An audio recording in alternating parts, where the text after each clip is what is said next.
Welcome, everybody. Call our regular meeting to order, please, with the Pledge of Allegiance. Mr. Odie, would you please lead?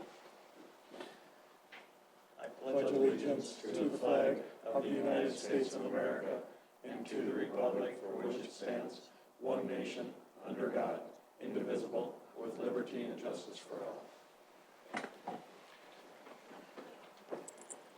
Thank you. Roll call, Mr. Lundberg? Holm. Yes, Odie. Saxer. Scott. Yes. Bell. thank you. Welcome again, everyone. At this time, swearing in an oath of office, please, by Business Manager, Mr. Lundberg. Okay, if you two gentlemen would like to stand. Mr. Odie and Mr. Scott.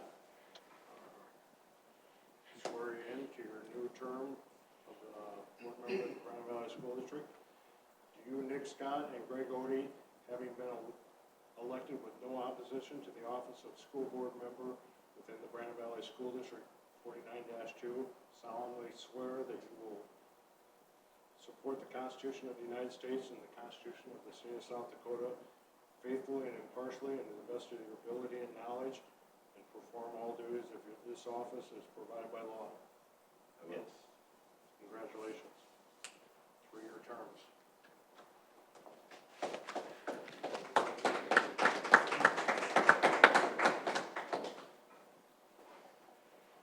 Thank you very much. Congratulations again, Mr. Odie and Mr. Scott. All right, election of board officers. I will turn that over to Superintendent Larson, please. All right, ladies and gentlemen, at this time, I would entertain a nomination for board chair. I would nominate Renee Ullum. I have a nomination for Renee Ullum. Are there any other nominations? Any other nominations? No second. Any other nominations? Hearing there are no other nominations, I would entertain a motion that nominations cease and we cast a unanimous ballot for Renee Ullum as board president. I move that we, So moved. so move it. Second. We have a first and a second. All in favor, say aye. Aye. Opposed, same sign. Congratulations, President Ullum. I will turn it over to you. Thank you very much. Thank you very much, everyone. All right, at this time, I would appreciate a nomination, please, for vice president. I'd like to nominate Greg Odie. Are there any other nominations for vice president?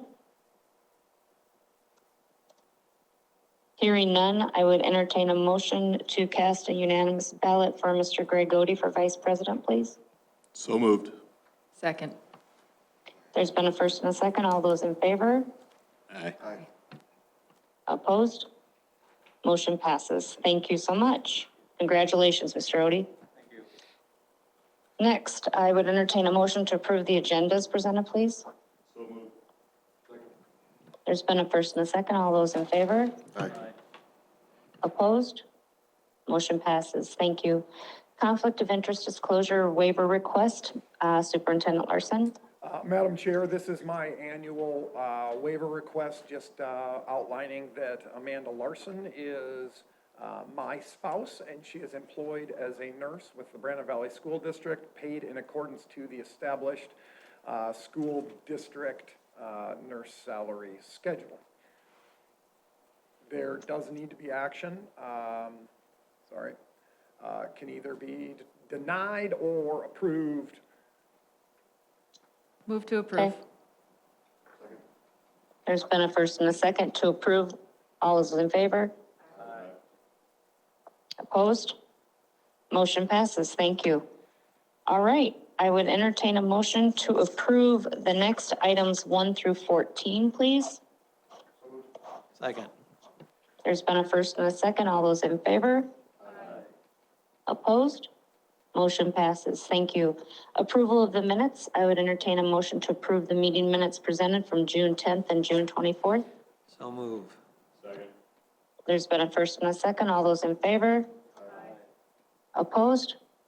Motion passes. Thank you. That takes us to community input. Is there any community in the room?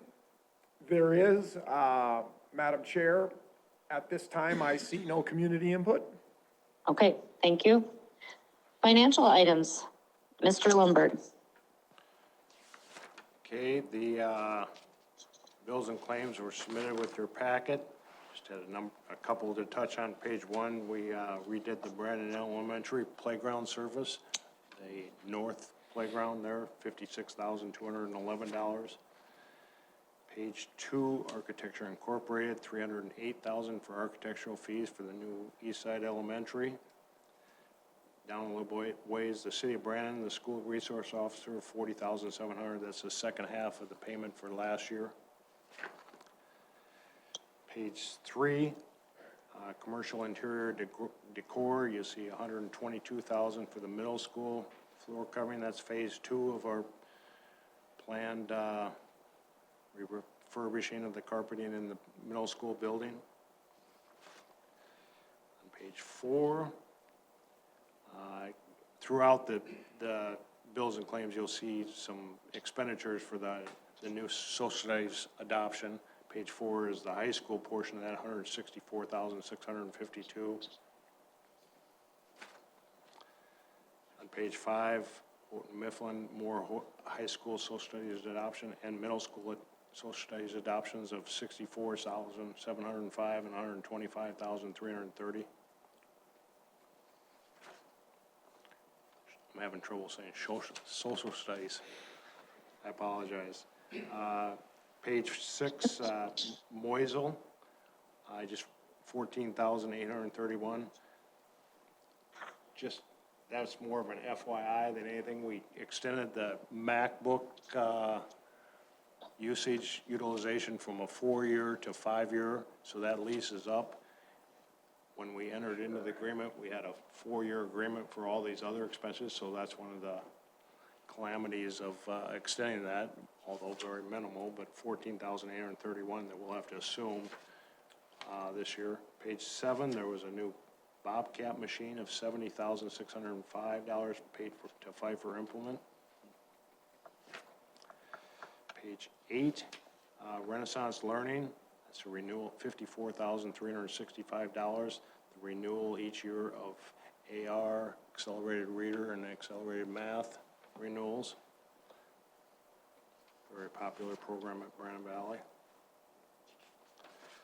And then on page 10, U.S. Bank, about $1.6 million of bond payments that we have always at the beginning of the year in July. Early retirement benefits of $131,000 for a total bills of $3,816,767. Pay vouchers for the month of July of $25,389, and food service bills of $40,488. Any questions on the bills and claims for Mr. Lundberg this evening? Hearing none, I would entertain a motion to approve the bills and claims as presented, please. So moved. Second. There's been a first and a second. All of those in favor? Opposed? Motion passes. Thank you. Financial report, Mr. Lundberg. Okay, the cash report for the month of June. Reading down the third column, we had $15.8 million in it at the beginning of the month. Receipts of $4.4 million and disbursements of $5.6 million, left $14,532,000 of cash at the end of June 2024. Just over $10 million was in the general fund, $1.4 million in the capital outlay fund, $1.5 million in the special education fund, $1.4 million in the bond redemption fund, $37,000 in the enterprise fund, and then zero in the capital outlay projects. You will see that the capital outlay fund is cash flowing the capital projects fund here in the interim before our debt is issued on that. That's what I referred to earlier. At some point, we have to get that debt issued to pay the bills. The receipts of $4.4 million are itemized in the next two pages. Investment report follows that of $10,658,000 invested at 5%, the South Dakota Fit. Payroll for the month of June amounted to $2.7 million. And then on the financial reports, the first 2 pages of the revenue reports, the general fund is at 98.74% of budget, revenue receipted. That majority of that difference is due to our shortfall in enrollment. Capital outlay fund is just under 100% at 99.15. Special education fund revenue was right at 100%, as was bond redemption. On the expenditure pages, you'll see on the general fund, as I kind of alluded to earlier, currently there's $39 million expended, a total budget of $40,074,000. When we get all the payables in and the salaries payable and stuff, I project it to be $39.3 million, which will be 98.95% of expenditures. Capital outlay fund expended 97% of its total budget. Bond redemption fund or special education fund right now is at 99%. There'll be some payables and salaries. It'll put that right at 100% at the end of the year, 102,000 remaining. Bond redemption fund is 100% expended. Food service fund, as we talked about before, shows a loss of $650,000 for the 23-24 school year, fiscal year. Balance sheet and the income statement are there for your review. Lastly, the trust and agency report shows $207,286 amounts held for others, majority of student council funds. Thank you. Any questions on the financial report for Mr. Lundberg? Hearing none, I would entertain a motion to approve the financial report as presented, please. Second. There's been a first and a second. All those in favor? Opposed? Motion passes. Thank you. Thank you very much, Mr. Lundberg. Thank you. All right, general business, administration reports, Administrative Center, Superintendent Larson. Thank you, Madam Chair. I just have a couple items to update the board on here this afternoon. Strategic planning, we continue to work through that respective process like we talked about. This fall, we will have more and then look for adoption in December respectively. We have been talking a little bit about enrollment. Again, our current enrollment up approximately 77 students. Certainly relevant to note that there could still be ins and outs, and you could see that number go up or go down a bit, but we are most certainly, we feel comfortable with where we're at with our projection at this point in time. Bus pass ridership, again, just want to remind all of our families that the bus pass ridership notification and bus pass purchase window is open. That will be open until July 26th, and that is the deadline. In the event that you fail to provide notice that you will be riding the bus or purchase a bus pass, you're not able to ride until September 30th. So it's very important that families take care of that respective business. When is that deadline again? July 26th.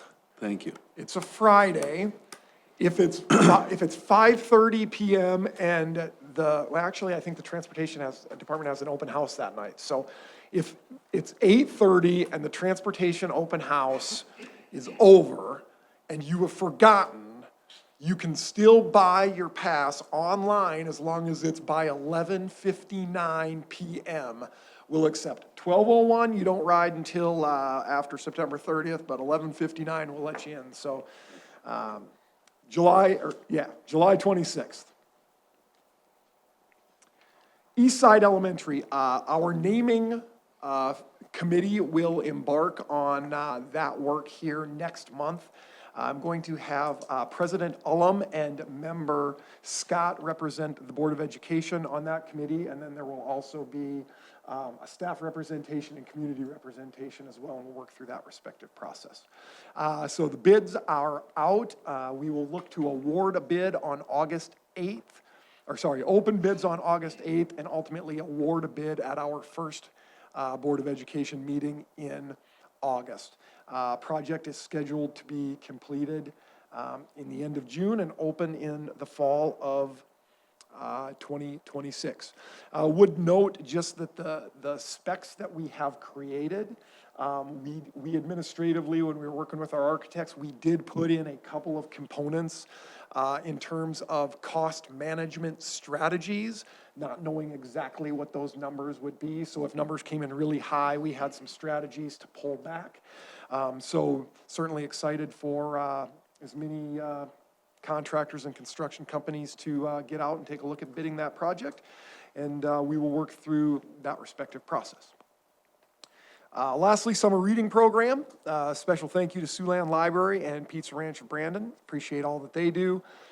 Review of the upcoming fall academic calendar items are there for your review. You've heard them 3 more times before this, so I'm not going to speak to them specifically. But there are 2 items that I do want to specifically note, and that is the Brandon Valley School District received the $220,000 CTE equipment grant. So very thankful to Mr. Schleckaway and his team, Mr. Henschel, Mr. Lundberg, and all the folks that were working on that respective project.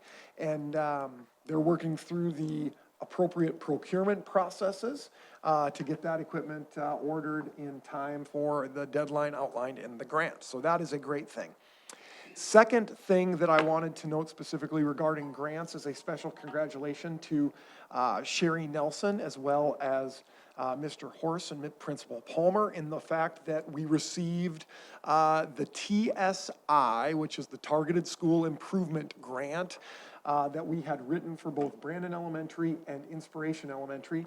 They are 4-year grants. So this is a grant that's been awarded. It is a 4-year grant. Each building gets that grant for 4 years.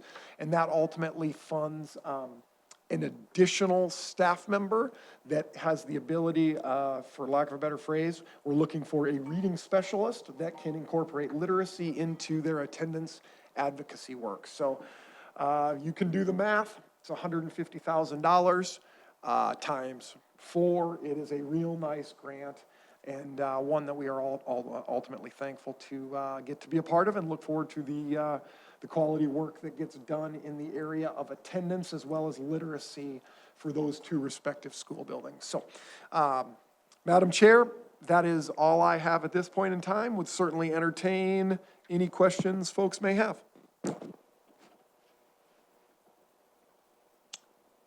All right, hearing no questions, I would thank you very much to Superintendent Larson. Mr. Lundberg, anything additional tonight?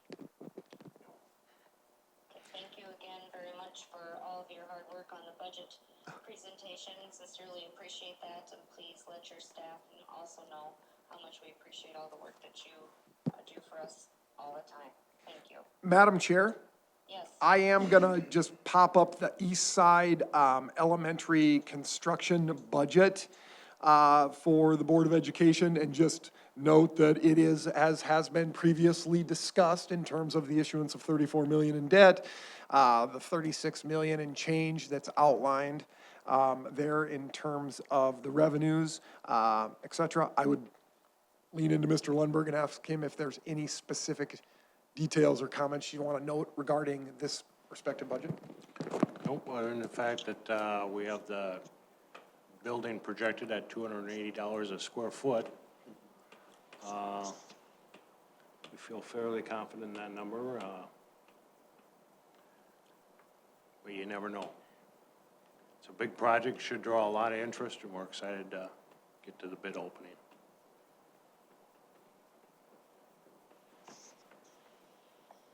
Thank you, Madam Chair. That's all we have.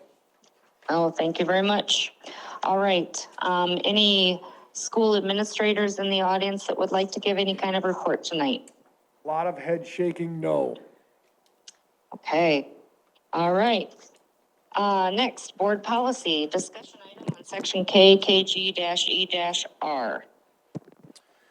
Madam Chair, so this is a little unique in the fact that you are adopting this respective policy and some changes, but what we are discussing is not incorporated into those changes. So We received a request, and I'm just going to read it real quick, and then what I'm looking for at this time from the Board of Education is some guidance in terms of how you would like me to proceed in terms of, is this a route you want to go, or do you want to stay status quo with no change? That's really what we're looking for. So Dear Brandon Valley School Administration and Board, the Brandon Adult Volleyball Association is requesting a change in the policies that are currently in place. The policy states everyone, including participants and spectators, must be 18 years old or older and out of school, and no children are allowed on school grounds while the activity is in play. They outline a number of reasons that they are requesting said change. League participation has declined because children are not able to watch and whatnot. It's challenging to justify kicking out spectators, but they follow the rules. So I guess the long story, really short, is we have outside groups, adult outside groups. Volleyball isn't the only one. We also have basketball. We have outside groups that come in and use our facilities. And the reason that the policy is the way that it is because there was a situation that unsupervised children in the school causing problems, breaking things, causing damage, getting hurt, etc. So insert the reason why the spectator rule was written as is. What I guess I would like, or what I am asking for at this point in time, before I do anything, I'm asking if the Board of Education would like me or would direct me to create language that would allow spectators to be in the building, and if there should be some level of supervision associated with children under the age of 18. I guess what I want to know is, do you want me to go try to create verbiage that allows spectators, or do you collectively as a board want to draw the line and say, no, this creates issues with unsupervised children. It's the opening the can of worms that just leads us into future issues, etc. The request is that you give some level of consideration to that. So at this point in time, I would just ask, would you like me to go back, draft language, and try and find a feasible, workable solution moving forward? Or do we feel that the last X number of years that we have had the policy has been one that has kept us out of trouble? So I guess I would ask for some direction. I guess, being a member of the Volleyball Association and competing for years, I guess I would suggest you looking into different verbiage of giving them some sort of a allowance or guidelines. Is there a way we would mandate either security coverage and or an insurance rider that to purchase? That would cover, They're required to have insurance already. would we, or, I mean, pay for a group of people that would be on staff? Today, when we have events, we have people there. How to maintain the crowds is, I thought that out, I guess. So, too. reasonable question. I don't think the entities that are asking to use the organization are interested in paying someone $20 an hour, $15 an hour to be like activity supervision, if that makes sense. So, because that's a real thing. An example would be Fred Assam Elementary. Fred Assam Elementary serves as a Sioux Falls Community Center. The Sioux Falls Community Center, City of Sioux Falls, pays a person to be there. So that's where some of the nuances come in where things are different. So the groups that are asking aren't going to be interested in paying for supervision, from what I understand. I think I would be interested in researching to see if there's a compromise. I'd like to be making sure that we're protecting, obviously, our grounds and everything that we work very hard for. Custodians work very hard to keep it nice, but also want to make sure that it's also available to our taxpayers and our community. So for those that would like to spectate of any age, especially for those that are children, maybe also adopt language where they have to provide supervision, at minimum, one adult per ever spectating child under the age of 18. So I think there's language that we could explore here, again, to find some kind of compromise for those that would like to use it, but also placing, to Member Bell's note, for if something does happen, it is of their responsibility. But I do believe that there is some compromise that we could find. Would this policy that you're gonna draft be basically volleyball, or could it be basketball, wrestling, whatever? I So mean, the two that are most similar would be the adult volleyball and the adult basketball. Those would be the two that are the most similar. but you need probably, you don't want to, what, just limit it to those No. two functions? or- Yeah, it will be written in a generic way. Madam Chair? Yes. So what I hear is you'd like to see a draft of some sort of language that could present a potential solution for them and we may be palatable for us. So what I will do is I will bring back some language for you to consider, and I won't put it under first reading, just because you won't have had a chance, really. I'll put that back under discussion for another swing at it, and then we'll take some feedback at our next meeting on that. Fair? Okay. Sounds good. All right, Madam Chair, in addition to that respective board policy, then we have a number of policies under item 3, which is adoption, which will take special action. However, I do just want to note one item, and that is the background check policy under this heading, number 3, adoption, second reading. Did not go through the discussion first reading process because we have just gone through a DCI, FBI background check policy audit because they just did it, and they literally sent us a thing and said, these are 4 changes that we've made since last year. You have to do these things immediately and you're good to go. So that's why those things are going automatically into adoption out of necessity. With that, would certainly entertain any questions you have regarding the adoption. Most everything is like we had talked about previously, for the lack of a better phrase, mostly minor cleanups. But Madam Chair, we do need action. All right. Any further discussion? Otherwise, I would entertain a motion to approve items A through L, please. So move. There's been a first and a second. All those in favor? Opposed? Motion passes. Thank you. That takes us to general business, items 1 through 26. I would entertain a motion to approve those as presented, please. So move. Second. There's been a first and a second. All those in favor? Aye. Opposed? Motion passes. Thank you. Personnel, I would entertain a motion to approve items 1 through 16, please. So moved. Second. There's been a first and a second. All those in favor? Opposed? Motion passes.